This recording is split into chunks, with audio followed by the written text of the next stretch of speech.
안녕하세요. 정보통신 컨설턴트 정상민입니다. 여러분과 함께 정보통신 지식 공유하며 저는 행복하고 여러분은 유익한 시간 가지시면 좋겠습니다. 이번 시간에는 OSI 모형에 대해 알아볼 텐데요. OSI 모델은 네트워크 통신에 있어서 아주 중요한 개념입니다.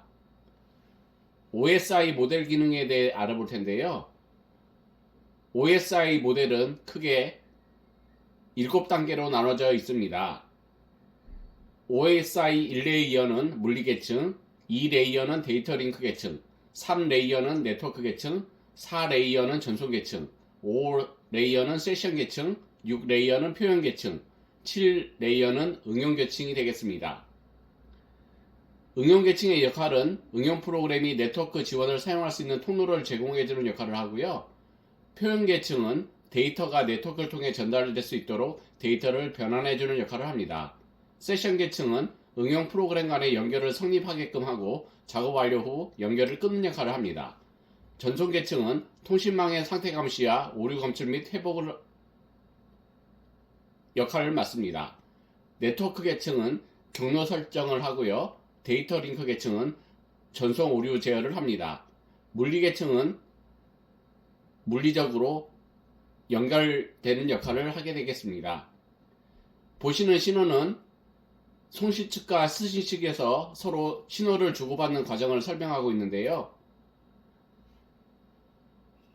송신 측 응용 계층에서 보시다시피 쭉 물리 계층까지 신호를 전달한 다음에 물리적인 연결을 따라서 서로 역할을 수행한 후에 수신 측까지 도달하는 걸 확인하실 수 있습니다. 이어서 OSI 7레이어 각 계층별 통신 장비 및 PDU에 대해 알아볼 텐데요. 물리 계층에서는 PDU 장비에서는 비트라고 표현되고 장비에는 리피터와 허브가 있습니다. 데이터 링크 계층에는 프레임이라는 의미가 쓰이고 장비로는 브릿지와 스위치가 있습니다. 네트워크 계층에서는 패킷과 데이터그램이라는 용어가 쓰이고 장비로는 라우터와 레이어 3 스위치가 있습니다. 전송 계층, 세션 계층, 표현 계층, 응용 계층은 장비들은 소프트웨어와 게이트웨이 역할을 맡고 있습니다.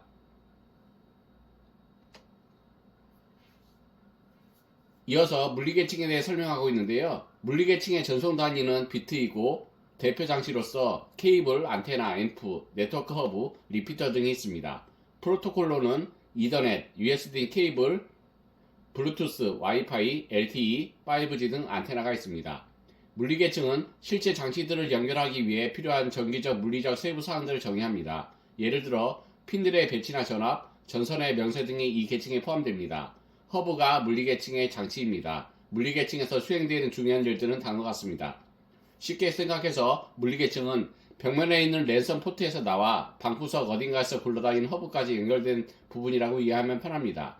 이들은 그냥 케이블에서 나오는 010101과 같은 비트 데이터만을 송수신할 뿐 어떠한 오류 검증도 하지 않습니다. 이어서 데이터 링크 계층에 대해 설명하고 있는데요. 전송 단위는 프레임이고 대표 장치는 L2 스위치, 모뎀, 기지국, AP 등이 있습니다. 프로토콜로는 CSMA/CD, CSMA/CA 방식 등이 있습니다. 데이터 링크 계층은 포인트 투 포인트 간 디지털화된 데이터들에 대해 비트 단위로 신호화 및 동기화를 하여 최대한 신뢰성 있는 전송을 보장하기 위한 계층입니다. 일반적으로 물리계층에서 구현된 한 단위의 데이터인 프레임을 받아 통신 링크를 따라 전송 가능한 형태로 변환하는 역할로 비트의 흐름을 전자기 또는 광신호로 변환 후 매치를 통해 신호를 전송할 역할을 합니다. 주로 사용되는 장비에는 데이터 당말 장비와 데이터 통신 장비가 있습니다. 데이터 전송에는 SK, PSK, FSK, DM, PCM 등이 사용됩니다. 이어서 데이터 링크 계층에서 데이터 전송의 회선에 대해 설명하고 있는데요. 데이터 링크를 통해 통신하기 위해서는 전송 매체가 필요합니다. 이때 사용되는 것이 데이터 전송 회선입니다. 데이터 전송 해선에는 신호 변환 장비와 통신 해선이 있는데, 통신 해선에는 트위스티드 페어, 동축 케이블, 광 케이블과 같은 유선 해선과 라디오파, 전파 등을 사용하는 무선 해선이 있습니다. 유무선 해선에 사용되는 주파수를 정리하면 다음과 같습니다. 오른쪽에 표에 유무선 주파수 정리한 표가 나와 있습니다.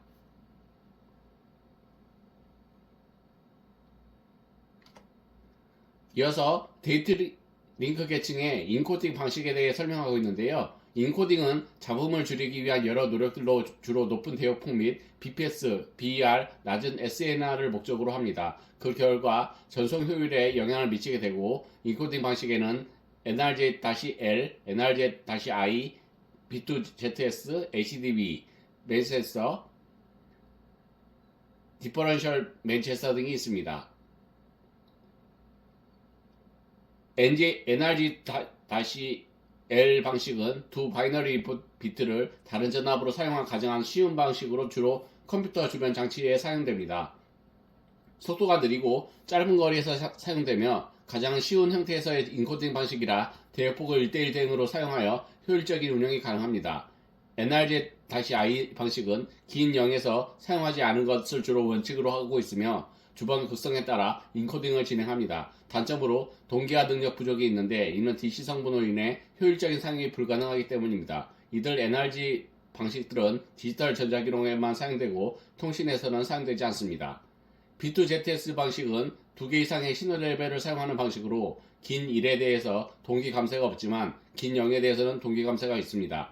이런 경우 대체 보호가 에러 탐색의 수단으로 보일 수 있으며 대역폭도 낮아집니다. 이로 인해 비효율적으로 보일 수 있고 멀티레벨의 특징상 동기로서의 문제가 미해결됩니다. 이어서 데이터 링크 계층의 인터페이스에 대해 설명하고 있는데요. 인터페이스는 데이터 링크의 통신선로를 따라 데이터가 송수신될 때 정기적으로 동시에 연결되고 시간 순서에 논리정하게 기능이 안정하게 유지될 수 있도록 운영하는 기계적인 부가 신호를 일컫습니다. 프로토콜에는 정기적, 기능적, 기계적, 시간적인 것이 명시되며, 인터페이스는 물리적 계층의 링크 투 링크 방식을 따른 규범과 유사하며 정기적인 신호를 보다 정확하고 시간 순서에 맞추어 전달하는 것을 목적으로 합니다. 주로 사용되는 방식에는 RS232, RS485, RS422가 있으며, 고속 동기 모드나 단방향성에 따라 RS449나 RS423이 사용되기도 합니다. 이에 대응하는 외부 규정은 ITU-X.21입니다. RS232, RS485, RS422는 각각 9핀, 25핀, 10핀짜리 입출력 단자가 있습니다. 디지털 서비스 유닛의 약자인 DSU는 아날로그 신호 64kbps와 디지털 신호 56kbps에 대해 슈퍼프레임이나 확장 슈퍼프레임을 적용시킵니다. 이어서 네트워크 계층에 대해 설명하고 있는데요. 네트워크 계층의 전송 단위는 패킷이며 대표 장치로서 라우터와 L3 스위치를 들 수 있습니다.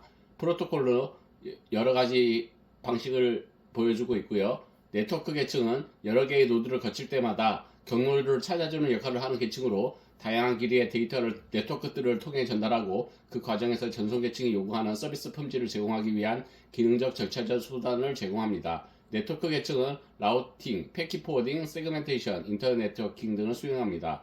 라우터가 이 계층에서 동작하고 이 계층에서 동작하는 스위치도 있습니다. 데이터를 연결하는 다른 네트워크를 통해 전달함으로써 인터넷이 가능하게 만드는 계층입니다. 이어서 네트워크 계층에서 연속으로 설명하고 있는데요. 논리적인 주소 구조, 곧 네트워크 관리자가 직접 주소를 할당하는 구조를 가지며 계층적입니다.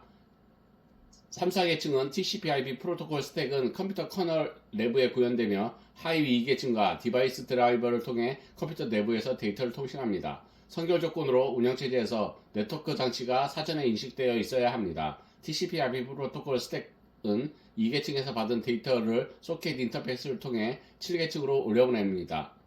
서브넷의 최상위 계층으로 경로를 설정하고 청구 정보를 관리합니다. 개방 시스템들의 사이에서 네트워크 연결을 설정, 유지, 해제하는 기능을 부여하고, 트랜스포트 계층 사이에 네트워크 서비스 데이터 유닛을 교환하는 기능을 제공합니다.